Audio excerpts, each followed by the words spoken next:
Angkatan 2023. Tempat kita menggali kisah inspiratif dan sukses dari kalangan mahasiswa. Saya, Dini Syafitri, yang pada saat episode kali ini akan menyoroti mahasiswa berprestasi UIN Mahmud Yunus Batu Sangkar 2022.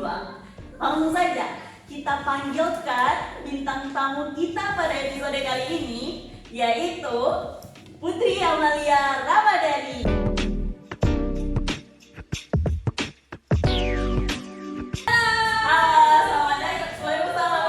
Selamat datang di podcast kita. Sehat dong? Kakak gimana? Sehat. Kuliah gimana? Kuliah kan udah semester 7. Oh, oke. Ini semester 7 ya? Berarti tinggal nyusun skripsi lagi ya? Ya. Oke. Tadi kesini naik apa? Kebetulan jalan kaki. Oh, jalan kaki. Karena dekat.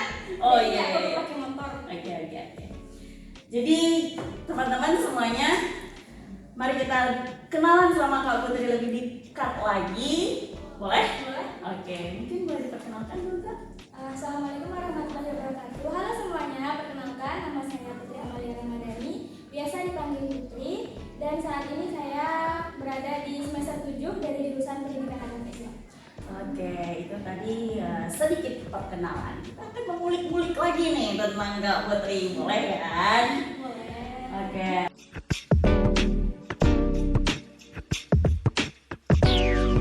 Nah Kak, jadi gini, Kakak tuh seorang mahasiswa prestasi dari kampus UIN Mahmud Yunus Batu Sangkar di tahun 2022. Benar? Oke. Boleh nggak sih Kak kasih tahu apa latar belakang Kakak atau motivasi Kakak tuh untuk mendaftar sebagai calon mahasiswa berprestasi pada saat itu? Oke, baik. Pada saat itu, pada tahun 2022, sebenarnya alasannya apa ya? Awalnya karena adanya dorongan dari senior, dari teman-teman. Salah satunya senior dari UKM juga. Beliau orang yang sangat memotivasi, sangat memotivasi kakak untuk menjadi seperti beliau. Jadi kemudian kakak juga ingin mengambil kesempatan. Kan kita nggak boleh menyanyikan kesempatan. Mumpung ada kesempatannya, kenapa nggak dicoba? Kenapa nggak diambil? Walaupun banyak sekali rasa insecurity, kemudian overthinking segala macem, tapi nggak perlu dipikir kayak memang nggak ya. Yang penting coba gitu.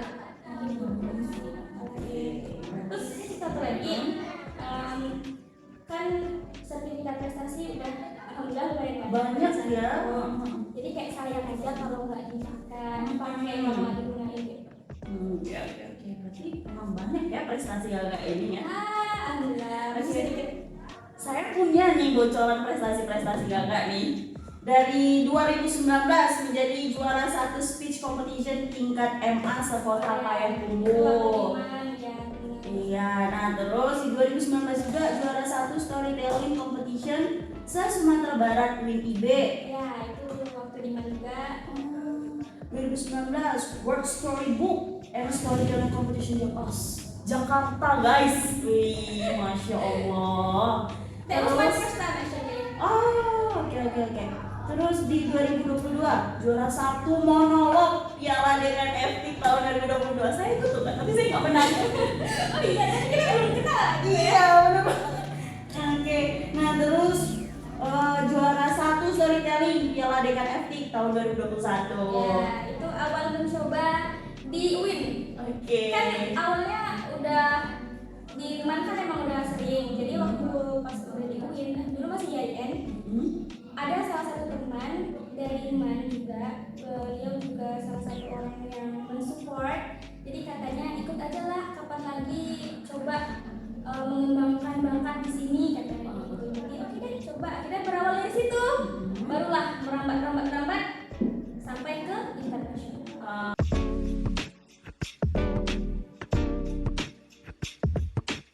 Oke Kak, selanjutnya nih Kakak ikut organisasi UKM BKM kan? Iya. Nah, itu sebagai pengurus atau hanya anggota aktif aja? Sebagai pengurus Oh, di bidang apa tuh Kak? di bidang literasi itu terfokus pada storytelling. Soalnya udah dari nama kan, dari Minat bakat ya. Oke. Jadi kita di dalam bidang storytelling itu akan ada training ya. Ya, ada training storytelling. Terus ada nggak sih Kak kesusahan di storytelling gitu kan? Karena kan biasa orang-orang tuh kalau misalnya kita berakting tuh Kak, mau itu di drama, mau itu di storytelling, mau itu di monolog gitu kan, pasti orang cuma bilang alah udah itu cuma acting, kita bisa acting kayak di dunia nyata aja banyak acting gitu kan. Kalau menurut Kakak sendiri apa sih tanggapan Kakak kalau mereka ngomong seperti itu dan apa kesulitan dari storytelling itu? Nggak semua orang bisa storytelling. Sebenarnya kesulitannya itu banyak. Salah satunya, tadi kan katanya acting. Ya actingnya seperti apa? Acting itu harus ada ekspresi, di monolog juga seperti itu kan. Kalau cuma sekedar acting dengan wajah datar, ya nggak acting namanya gitu. Bener banget. Karena sejauh ini kakak lihat masih banyak orang yang storytelling sekedarnya aja gitu, kan bercerita, ya udah cerita aja kayak kita cerita sama temen. Enggak, beda. Storytelling itu enggak kayak gitu. Storytelling itu ya berakting dengan ekspresi, kemudian penilaiannya tuh banyak. Salah satunya ada dengan Karakternya, ya karakter. mimiknya. Jadi kayak gimana sih kita memposisikan diri kita menjadi karakter tersebut, menjadi tokoh tersebut, menjadi tokoh yang memiliki watak yang berbeda-beda gitu. Kan keren tuh diri kita yang seperti ini. Misalnya kita orangnya lemah lembut nih, tapi harus berakting Antagonis. ternyata bisa, kan keren tuh. Jadi emang nggak semua orang bisa storytelling, makanya perlu trik dan tips. Trik dan tips dari Storytelling ya banyak latihan, kemudian memahami materi atau cerita yang kita bawakan tadi. Karena di dalam storytelling itu bukan menghafal. Kalau menghafal kita akan terpacu pada teks, pada naskah. Jadi kalau misalkan sekiranya kita lupa, waduh apa nih, kan gitu, itu kayak ngeblank kan, karena kita terfokus pada teks tadi, pada naskah tadi. Tapi kalau kita paham dengan ceritanya, walaupun ceritanya itu berbahasa Inggris, kita paham, kita lupa nih, bisa kita bikin kalimat sendiri pakai bahasa kita sendiri. Kayak, oh aku lupa kalimatnya di dalam naskah, bikin saja lah pakai kalimat sendiri. Karena bisa tuh improvisasi dari diri kita. Terus yang paling penting lagi, intonasi suara, tinggi rendahnya suara. Kapan kita pakai suara tinggi, kapan kita pakai suara rendah. Kalau misalkan Dini perannya jadi jahat, nggak mungkin pakai suara yang lemah lembut. Nggak mungkin kayak gitu kan. Kayak mana kalau jahat Dini?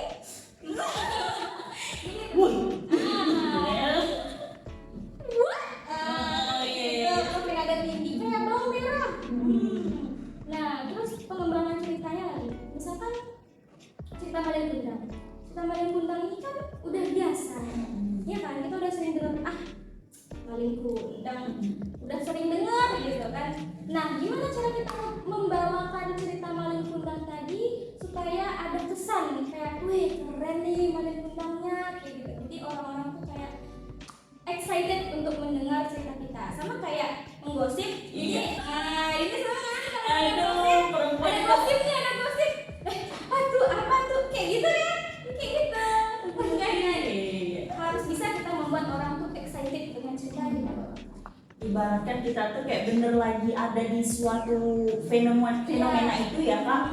Jadi penonton itu terbawa dengan imajinasi yang kita buat.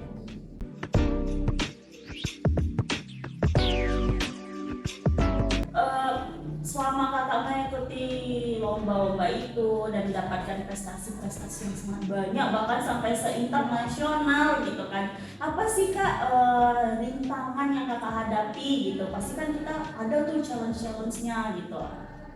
Kalau rintangan sendiri mungkin itu dari dalam diri kita sendiri ya. Dari kalau Kak pribadi, gimana cara Kak melawan rasa takut, rasa insecurity tadi, overthinking. Karena fun fact, setiap perlombaan, hampir satu perlombaan pasti akan nangis. Pasti akan nangis. Oh nangis. Pasti, karena kayak itu untuk meluapkan rasa Emosi ya. rasa emosi, rasa takut.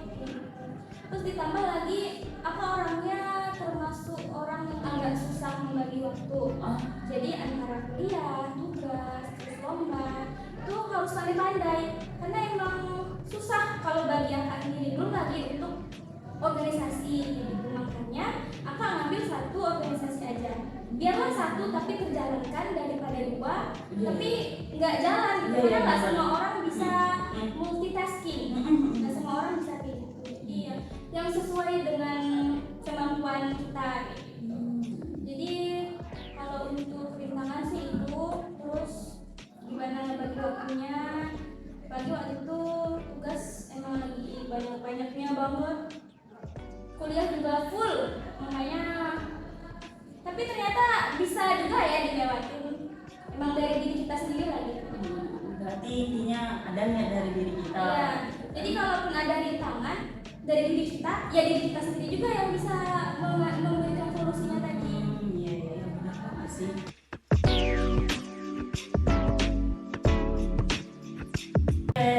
Selanjutnya pasti kakak untuk mencapai itu mempunyai strategi kan kak?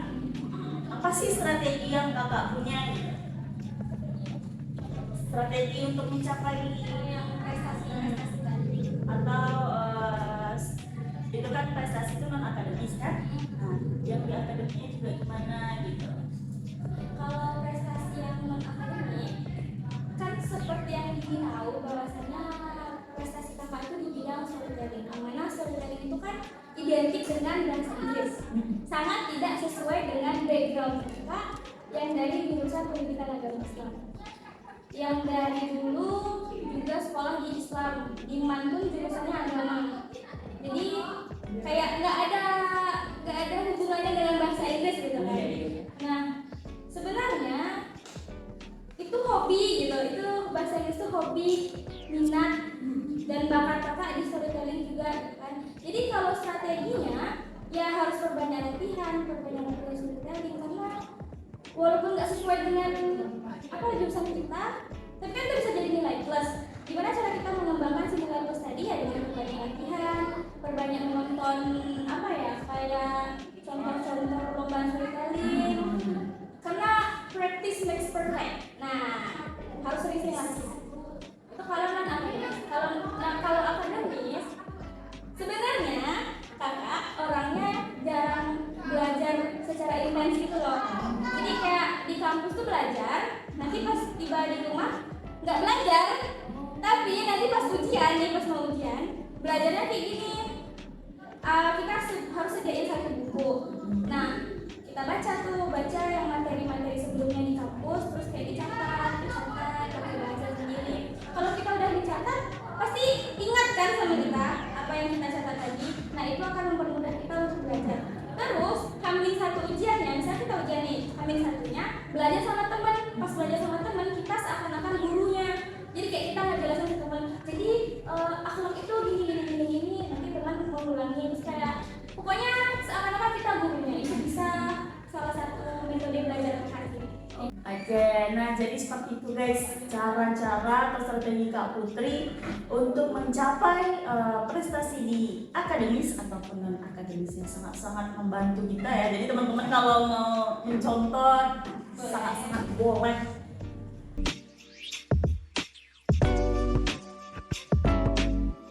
Oke, nah selanjutnya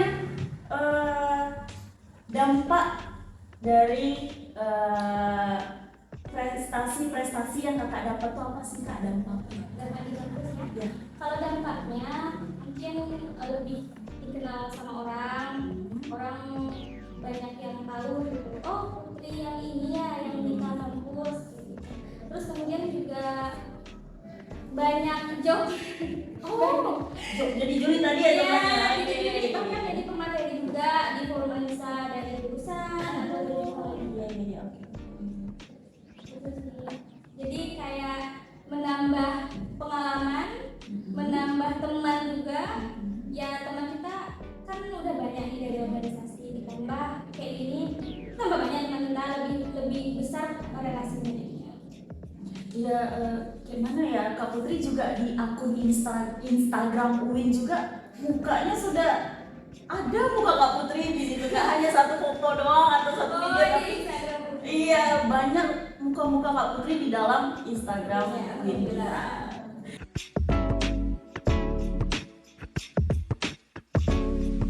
Oke, nah selanjutnya Kak, apa sih Kak saran untuk kami semua nih sebagai mahasiswa agar bisa mendapatkan prestasi-prestasi yang kayak gitu?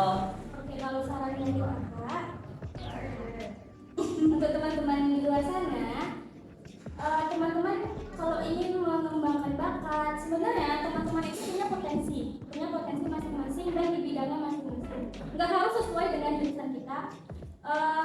Jadi caranya adalah teman-teman itu harus berani mengambil kesempatan, harus berani menghadapi rasa takut, menghadapi banyak orang.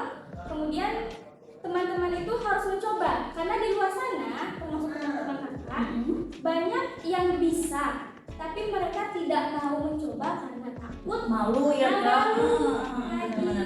Itu akan membatasi diri kita. Iya, Makanya kita harus bisa membuka diri, harus berani, harus mencoba hal baru gitu. Jangan pernah malu-malu, jangan pernah takut. Gitu. Iya. Karena kan kita masih bisa belajar bareng-bareng. Kalau misalkan udah lomba nih ternyata kalah, Kadang banyak yang kayak langsung down gitu. Padahal langsung pesimis, nggak mau ikut lagi lah. perjalanan mereka juga nggak di situ aja Iya, gitu. benar. Padahal kalaupun kita kalah, kan kita juga banyak belajar nih. Oh ternyata saya salahnya di sini. Oh ternyata mereka bisa kayak gini. Oh saya masih kurang kayak gitu. Jadi masih ada pelajaran yang bisa kita ambil walaupun kita kalah di perlombaan. Nah jadi begitu guys, walaupun kita udah nyoba nih, tapi kita nggak berhasil, tolong jangan langsung down, tapi gali terus semangatnya itu, gali terus pembelajarannya apa yang didapat waktu kita lomba terus kita nggak menang gitu. Oke, baik. Terima kasih Kak Putri sudah memberikan motivasinya, juga memberikan pembelajaran mengenai storytelling itu sendiri. Jadi Kak Putri tadi itu memang susah memanajemen waktunya gitu kan, tapi dia berusaha untuk bisa misalnya organisasi ataupun lomba ataupun dalam kelas gitu kan yang untuk ujian gitu atau latihan untuk lomba, beliau ini sangat bisa untuk mengatur itu walaupun agak susah untuk manajemen waktu itu, dan juga motivasinya itu banyak didapatin dari teman-temannya dan senior-seniornya ya kan. Oke. Nah terus juga storytelling itu ternyata gak semudah yang kita bayangkan. Storytelling itu yang benar-benar susah, apalagi storytelling pakai bahasa Inggris ya kan. Lebih sering storytelling itu pakai bahasa Inggris gitu kan. Pasti orang yang belum memahami bahasa Inggris terjun ke dunia storytelling yang dimana pakai bahasa Inggris, terus pronounsnya juga harus tepat ya kan. Nah, itu juga pembelajaran bagi kita teman-teman. Jadi ya mungkin hanya itu aja dari podcast kali ini. Terima kasih kepada Kak Putri yang sudah mau menyediakan waktunya untuk di episode kali ini. Mungkin dulu Kak. Oke. Baik, sekian dari saya, Dinisha Fitri. Saya pamit undur diri. Sampai jumpa lagi di episode selanjutnya podcast UKM BKM 2023.